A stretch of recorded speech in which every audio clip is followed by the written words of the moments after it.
todo dia um recorde novo. Essa tem sido a máxima do Bitcoin nos últimos tempos. E é isso que a gente vai debater aqui agora no vídeo de hoje, entender um pouquinho as circunstâncias que têm levado o Bitcoin a renovar sua máxima histórica dia após dia. Então fica ligado aí no vídeo do Cointelegraph Brasil.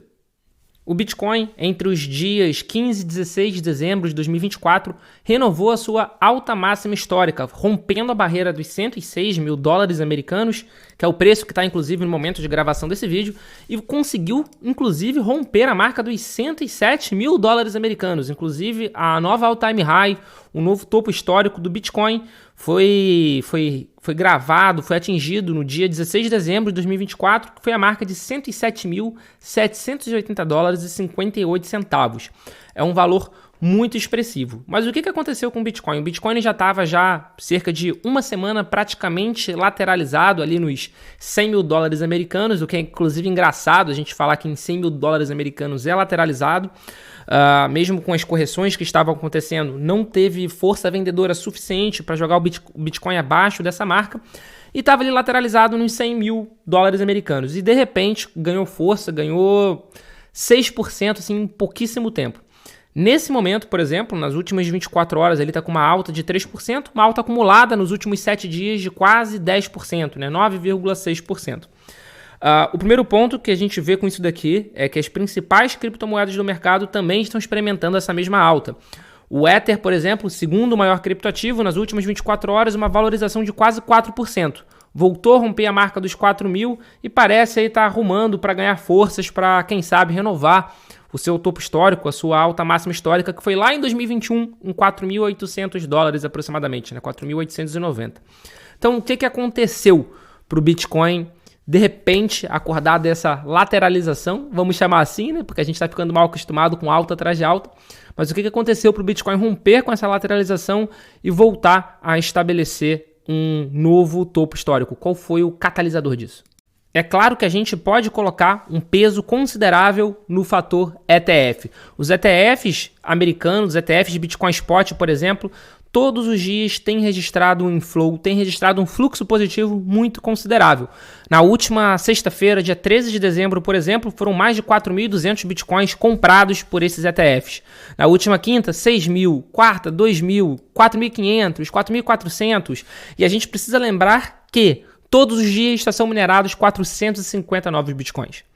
Essa diferença que a gente está vendo é muito grande. A gente tem visto um aumento de demanda, cada vez mais gente querendo comprar, cada vez mais instituições, países, empresas querendo comprar, se expõem em Bitcoin, e os mesmos 450 novos Bitcoins entram em circulação diariamente.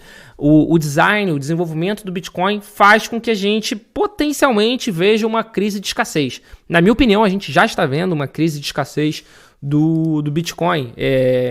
Aqui, por exemplo, só na última sexta-feira foram comprados só pelos ETFs, só por esse tipo de investimento, só por esse produto, quase 10 dias de mineração. Isso desconsiderando todo o volume que o varejo está comprando nas exchanges tradicionais, que o volume negociado, por exemplo, de Bitcoin, nas últimas 24 horas foram mais de 878 mil unidades de BTC. Então, com isso a gente está vendo cada vez mais gente se interessando, cada vez mais gente comprando Bitcoin, os mesmos 450 entrando em circulação diariamente. Então, é claro que a gente tem sim que colocar esse peso dos ETFs. É claro que a gente também tem um peso muito considerável de cada vez mais ser acumulado por institucionais. A MicroStrategy é um exemplo. A MicroStrategy, no dia 16 de dezembro, anunciou, inclusive, que comprou mais Bitcoin, compraram mais de 15 mil Bitcoins com ticket médio acima de 100 mil dólares. Com isso, ele já tem 439 mil Bitcoin, é muita coisa, são mais de 46 bilhões de dólares americanos. É claro que também esse interesse dos institucionais tem um peso para o aumento da cotação do BTC. Que nem eu falei aqui dos ETFs, todo dia o IBIT, que é um dos principais, é o ETF da BlackRock, é um dos 6 mais negociados na Bolsa Americana. Aqui no instante de gravação, ele é o 5º mais negociado, com 53,8 milhões de dólares de volume no dia. Então, isso é claro que tem um peso. O aumento de adoção é claro que tem um peso. Aqui, por exemplo, o Supermercado do Rio fecha parceria com a Transfero e começa a aceitar pagamentos em criptomoedas. Zona Sul passa a aceitar Bitcoin, USDT, BRZ e outras nas liquidações de suas compras. Então, uma rede de mercado bastante famosa aqui no Rio, o Mercado Zona Sul, aceitando cripto diretamente. É claro que isso também tem um peso muito considerável no aumento da cotação do Bitcoin, porque não é algo que a gente está vendo só no Brasil, a gente está vendo no mundo todo o aumento da adoção.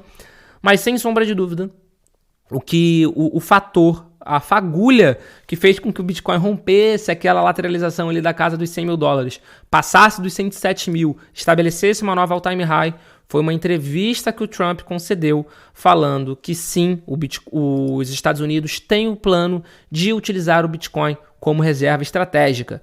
Aqui, ó, o fluxo de capital líquido para o mercado cripto sucedeu à divulgação de uma reportagem da CNBC de que o presidente eleito dos Estados Unidos, Donald Trump, pretende criar uma reserva de Bitcoin no país. Abre aspas. Faremos algo grandioso com criptomoedas, porque não queremos que a China ou qualquer outro país, mas outros estão adotando isso e queremos estar à frente. O que ele está querendo dizer é que ele sabe que a China pode estar interessada em também começar a fazer uma reserva estratégica de Bitcoin. A Rússia também está cada vez se inclinando mais para o Bitcoin, para as criptomoedas. Então o que ele quer é que o Bitcoin, que os Estados Unidos saia na frente, se posicione utilizando o Bitcoin como reserva estratégica. Esse tipo de declaração do Trump, por si só, já funciona quase que como uma declaração de guerra fria em relação ao Bitcoin. O CZ, o fundador e antigo CEO da Binance, ele até deu uma entrevista recentemente falando que ele acredita que a China só vai declarar que está comprando Bitcoin como reserva estratégica depois que já tiver uma boa quantidade de Bitcoin já comprado. Então, talvez a China já esteja fazendo isso. Talvez a China já esteja comprando. Talvez a Rússia já esteja comprando, até como uma forma de diminuir o impacto das sanções, talvez, das sanções internacionais. Então, o Donald Trump, que não é bobo nem nada, não é besta nem nada, está sim debruçado nessa ideia de utilizar o Bitcoin como reserva estratégica nos Estados Unidos. E de novo, é o que eu tenho falado muito. A partir do momento que, de forma oficial, os Estados Unidos começarem a comprar Bitcoin como reserva estratégica, a gente vai ver uma verdadeira corrida atrás do Bitcoin. Outros diversos países do mundo vão começar a declarar publicamente que estão fazendo o mesmo. Eu não duvido que outros países já estejam fazendo sem tornar público. Especialmente Rússia, China, mais países com esse viés. Mas aqui do lado ocidental, eu tenho certeza que a partir do momento que os Estados Unidos divulgarem que estão fazendo isso, a gente vai ver uma verdadeira corrida. A dúvida que fica agora é como os Estados Unidos, como o Trump vai conseguir aprovar isso. O primeiro ponto é que é um ponto benéfico para ele, é que ele, nesse mandato, ele vai ter muito mais tranquilidade do que ele teve no mandato dele anterior, porque agora ele vai ter os deputados, ele tem o Senado, ele tem a presidência, ele vai potencialmente ter uma maioria na Suprema Corte, então qualquer coisa que ele quiser fazer nesse mandato vai ser mais fácil do que no mandato anterior. Esse é um ponto. E já tem um projeto do Bitcoin Act que é justamente isso, a ideia de comprar 500 BTC diariamente para fazer a reserva estratégica em Bitcoin. Isso é uma opção. A outra opção é ele simplesmente decretar o Bitcoin como ativo de reserva no primeiro dia do governo. E isso é uma possibilidade que alguns analistas têm cogitado. Está sendo cogitado que o Trump simplesmente baixe um decreto para poder fazer isso, para poder fazer essa compra, sem precisar passar por todos os trâmites. Agora, o debate é se isso é possível ser feito via decreto ou não, né? Ser feito via canetado ou não, você vai ter que seguir o rito legal. Mas, de qualquer forma, o mercado tem acreditado que isso de fato vai acontecer. Essa valorização que a gente está vendo cada dia mais é uma clara sinalização de que o mercado está muito otimista com Trump na presidência dos Estados Unidos. E, pelo visto, não tem sido um otimismo sem razão, né? Não tem sido um otimismo desmotivado. Afinal de contas, ele tinha feito uma promessa que ele ia colocar uma diretoria mais crypto-friendly, né? mais pró-Bitcoin, que ia demitir o Gary Gensler no primeiro dia. Ele nem precisou demitir. Antes mesmo de assumir, o Gary Gensler já renunciou, já falou que no primeiro dia do mandato Trump ele vai sair do cargo. Ele já colocou uma cartinha dele de renúncia. E o Trump já indicou uma pessoa pró-Bitcoin para a presidência da SEC, que é a CVM americana. Então tá claro que pelo menos as ações iniciais do Trump estão sendo de acordo, estão sendo condizentes com as promessas de campanha, de ser um presidente mais crypto-friendly. Então, os prognósticos nesse momento, que nem eu tenho batido na tecla repetidas vezes, são os melhores possíveis. A gente acredita muito que 106 mil dólares pode estar barato. É claro que isso não é nenhuma recomendação financeira, não estou falando para ninguém sair comprando Bitcoin, mas se a gente olhar os prognósticos estão bons. Os sinais de futuro estão excelentes e ouso falar que talvez nunca estiveram melhores. Mas é um fato que quando o Bitcoin está nessa esticada, não é só o Bitcoin que é favorecido. As principais criptomoedas do mercado também se favorecem. As principais criptomoedas do mercado também se valorizam. E pensando nisso, eu separei 2 vídeos aqui para vocês. O primeiro, eu vou mostrar sobre a Solana, um dos 5 maiores criptoativos do mercado, que muita gente quer saber se ela tem potencial para chegar nos $1.000. E o segundo é sobre uma das maiores meme coins, que é a PEP. Afinal de contas, a PEP pode chegar a $1 ou não? Esses 2 vídeos estão aqui para vocês poderem conferir e a gente já tem um encontro marcado por lá. Valeu e até a próxima.